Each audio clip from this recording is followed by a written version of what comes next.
Tell me what motivated you to run for Pierce County Sheriff? Well, I've been a Pierce County resident for over 20 years. I lived here in South Hill in unincorporated Pierce County.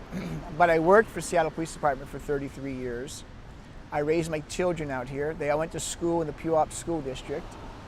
And when I retired in June of 2023, I was planning on going someplace where it was warm to go fishing and play golf.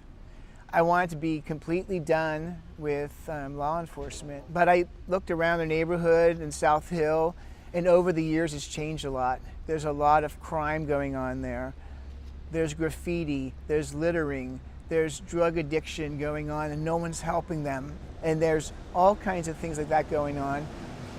And my wife and I talked about it, and I said, you know what? We're not leaving this place better than when we got here. We should be leaving it better for our children and our children's children. So we talked about it and said I should run for sheriff to make a change. What do you see as sort of the big crime issues that you could tackle here as sheriff? Juvenile crime is out of control. There are lots of violence going on with juveniles.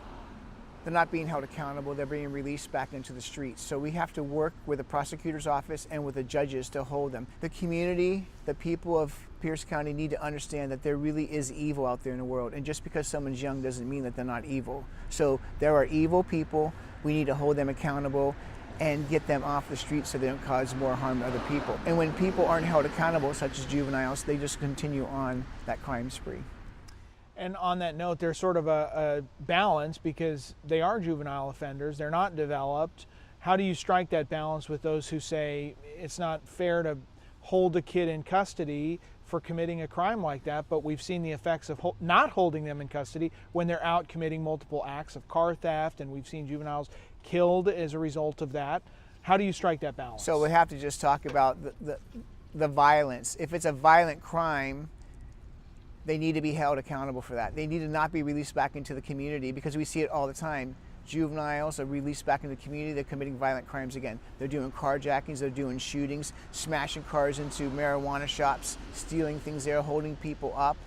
We need to hold them accountable. We have to do that. And then while we have them in custody or holding them there, then we can get them treatment and get other things going on, other social programs to help them through that.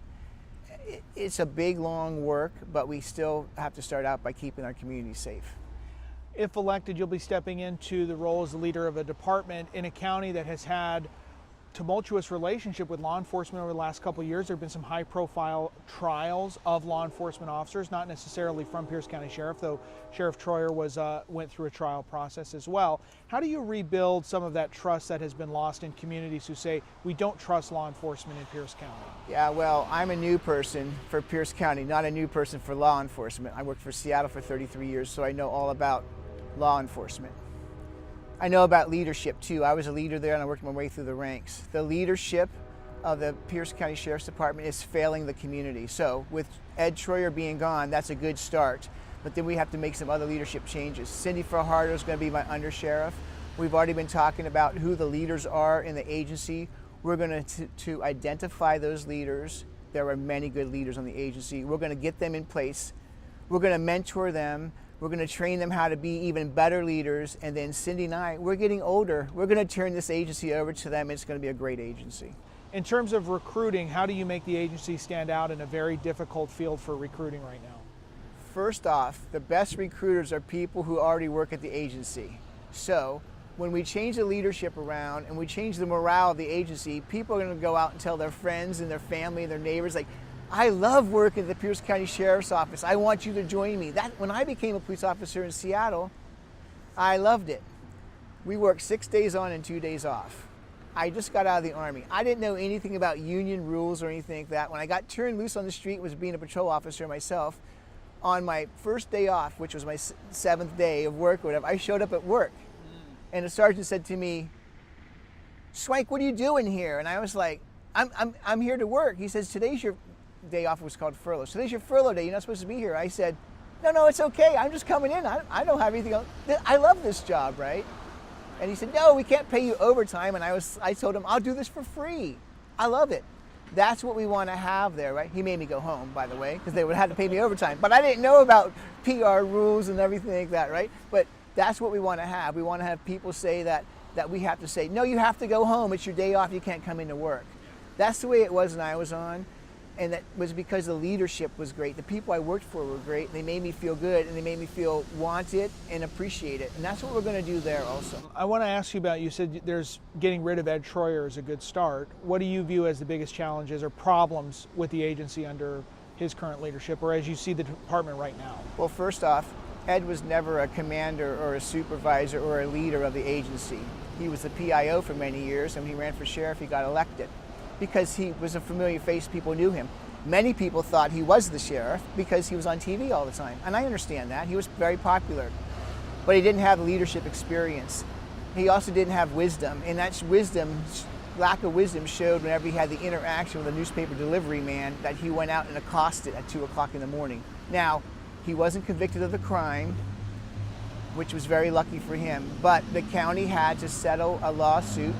They settled out of court for, I believe, over $800,000. If they would have gone to trial, it would have even been more because of the egregious action that Ed took. So he's the guy who's leading this sheriff's department, who then says, I want Patty Jackson to be the person who succeeds me. It shows his actions show he doesn't have leadership ability or wisdom, and you shouldn't trust what he says. If elected, Pierce County Sheriff's Department in 4 years, how does it look different than it is today? I think the command structure is going to be different than you see now. We're going to streamline that. We have good ideas about who's going to be in charge and how we break the divisions up of all of that. We'll be working through that, of course, with the union and everything too, to work through all that in case there's any contract negotiations that need to be done or anything like that. So we're going to do that, and then we're going to have a robust reserve deputy program. They only have 2 or 3 of those left now. I and Cindy, we want to make this thing huge. I meet so many people when I'm out in the community that say things like, hey, I like to be a reserve deputy. I have a job at Boeing. That's my bread and butter job, but I want to give back to the community, and I have much more to give. I want to get them to do that. Our staffing is low. We need more deputies. We need twice as many as we have. We're never going to get that with the budget from the Pierce County Council unless they have an epiphany and they do that, right? So we can bring in these reserve deputies that will go out there and handle calls, work with other deputies, and it will help make our community safer. And they'll be giving back, and it's a wonderful thing. You've done a great job answering all my questions. I'll give you the last question. Is there anything else you'd like to say or make sure that voters know from you going into Election Day? Yes, I was a police officer for 33 years. I spent 15 years as a patrol officer. I was shot at, I was stabbed, I've been kicked, I've been punched, I've been spit on, and people even tried to run me over the car before. Then I worked my way through the ranks. I was a sergeant in charge of the 911 center during the Jewish Federation shooting that you might know about or you've heard about. And I was there the day, and I helped de-escalate the situation there and stop murder from happening. I was a lieutenant in charge of night shift in the Rainier Valley. I also was a lieutenant in charge of training of the Seattle Police Department, where we developed de-escalation training and crisis intervention training. That was the model for the country and still being used and improved upon by what we started there. And then finally, I was a captain of the Metro Special Response Section after I had been the captain of the night duty captain in charge of the whole police department at nighttime. And I was a commander in the field on the day that we were finally allowed to take back the CHOP zone in Seattle. And I'm very proud of all my accomplishments. And with that and contract negotiations and knowing about budgets, I know everything that needs to be known to be the sheriff of this agency.